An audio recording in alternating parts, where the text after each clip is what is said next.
Kung sinusubukan mo mag-open ng GCash and eto yung nabasa mong message, ituturo ko sa iyo yung mga solution. Well, usually lumalabas lang naman to after natin mag-clear ng storage yung data sa yung cache. Pero kung hindi mo naman ginawa yun, tapos ito pa rin nakita mong message, it's okay. Well, same lang din naman yung process ng magiging procedure natin ng solution. Anyway, so let's start. Okay, open natin yung GCash app and ayan nga, we're trying to access the GCash app pero ayaw talagang ma-open. So, ang gagawin natin dito, tap natin yung okay, yung request permission. Pero kung hindi ito nagpa-pop out, ang gagawin lang natin is pupunta tayo sa settings and i-on natin lahat ng permission dito sa GCash app. And dito, para ma-allow natin yung mga permissions, hanapin lang natin dito yung permissions. So, ayan, makikita natin dito. Tap natin yan, and dito na kayo mismo mag-a-allow.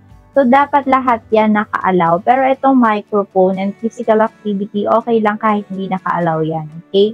So, dapat naka-allow yung camera, contacts, location, and yung storage para mag-function na maayos yung GCash app. Anyway, back na tayo doon sa ating app. So, right here, kapag dito naman sa may app, yan, allow lang natin lahat. And, ito na nga yung message na nagpa-pop out. Your account even more secure. So, dito, input lang natin yung ating register number. Dito sa may input na natin, ang gagawin natin is magpo-proceed na tayo dun sa may step number 2. Ilalagay lang natin yung OTP na na-receive natin dito sa mga box. And alam ko na alam niyo yan dahil ito talaga ay common step sa tuwing nag-open tayo ng any app. So anyway, once na mailagay na natin, tap na natin yung check and mapupunta tayo dito sa may front ng GCash kung saan ilalagay natin yung MPIN natin. By the way mga kabomboms, kung hindi kayo nakaka-receive ng OTP, don't worry dahil meron tayong separate tutorial kung paano ba yun dapat yung gawin kung wala kayo na-receive na OTP. Okay, back to the topic. So, dito, input lang natin yung ating MPIN. Mabagal yung processing. And here, mababasa natin yung something went wrong. Ito yung mga kadalasan or common na message na nagpa-pop out dito sa may GCash. But don't panic dahil meron naman tayong tutorial kung paano ba natin susolusyonan tong problem na to. Pero, ito ay kung magpa-persist lang or mauulit tong pop-out message na to. Kasi, ang gagawin natin, close lang natin tong message and babalik lang ulit tayo dito sa may GCash app. So, burahin natin yung ating MPIN na in-input. Ito, makikita niyo yung X na to. Tapos, input ulit natin. Mababasa natin na kailangan natin i-register tong ating account dito sa ating mobile na ginagamit. Kung meron kayong cellphone na nakaregister doon yung account nyo, magkakaroon talaga kayo ng problem. So, ang dapat nyong gawin, i-unregister nyo muna yung account nyo doon sa device na yon. And meron na din tayong separate tutorial kung paano nyo gagawin yon. Anyway, tap na natin tong I want to register this phone. So, dito, kailangan natin i-verify yung ating identity sa face recognition. Tatapat lang natin yung ating mukha dito sa bilog and make sure na walang problem yung lens ng camera ng device nyo. And kailangan tama din yung liwanag para naman makita or ma-recognize talaga ni GCash yung ating identity. Kung kaya ay magkakaroon din naman ng problem dito sa pag-verify ng inyong face recognition, meron din tayong separate tutorial kung paano ba masusolusyonan yan. Ang gagawin na natin na next step ay, stay lang natin makikita nyo processing na. And habang processing pa mga kabobobs, huwag nyo kalimutan. Like, subscribe, and hit the notification bell for good luck.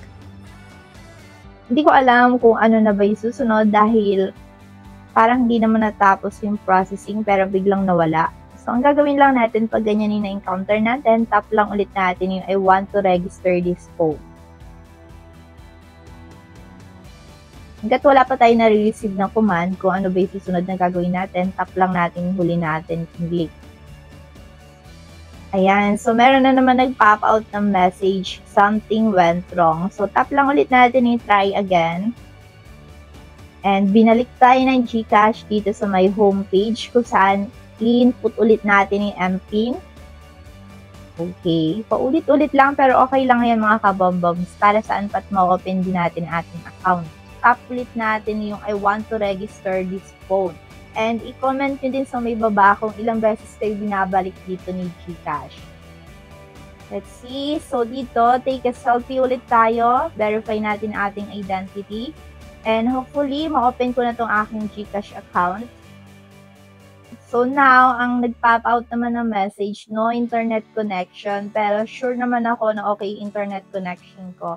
So kung kayo, okay din naman internet connection nyo, pero ito yung nagpa-pop out ng message, ang gagawin lang natin, retry lang natin. Pero kung yan ulit yung magpa-pop out ng message, kailangan natin gumawa ng paraan. Mag-change tayo ng ginagamit nating internet. So for example, naka-wifi kayo, change nyo naman sa may data ng mismong cellphone nyo. So ayan.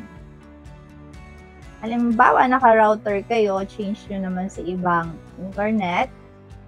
So try natin ha kung gagana siya. Ayan, processing na. Wow! So tingnan nyo, gumana yung technique. Minsan kasi kailangan lang din natin maghanap talaga ng ibang solution na pwedeng gumana dito sa may GCash. So, ayan, makikita nyo na na-link ko na yung aking account dito sa aking mismong device. So, ang gagawin ko na, go to dashboard. Oops! By the way, mga kabomboms, makikita nyo pala dito na nagpapaalala si GCash na bago tayo magpalit ng cellphone or mag-uninstall ng app, kailangan i-unregister muna natin yung ating account doon sa ating device. Para pag gagamit na kayo ng ibang device, hindi kayo maka-encounter ng problem. Now, go to dashboard. And here, bahala na kayo kung gusto nyo i-enable yung biometrics. Kapag in-enable nyo, yan papadala sila ng authentication code. Input lang din natin dito yung marireceive natin. Now, tap na natin submit. And all set na. Go to dashboard na. Let's go. So, right here, as you can see, mga kabomboms, na nakapasok na ako sa aking account. So, ganun lang yung mga solution na pwede nyong i-apply kapag nababasa nyo yung problem na your account even more secure. So, talagang ganun lang. Minsan, nagkakaroon tayo ng paulit-ulit na procedure, pero ulitin nyo lang din dahil masusolution na naman and makakapasok din kayo sa inyong account. Okay, hanggang dito na lang ang video natin for today. Thank you for watching and stay blessed.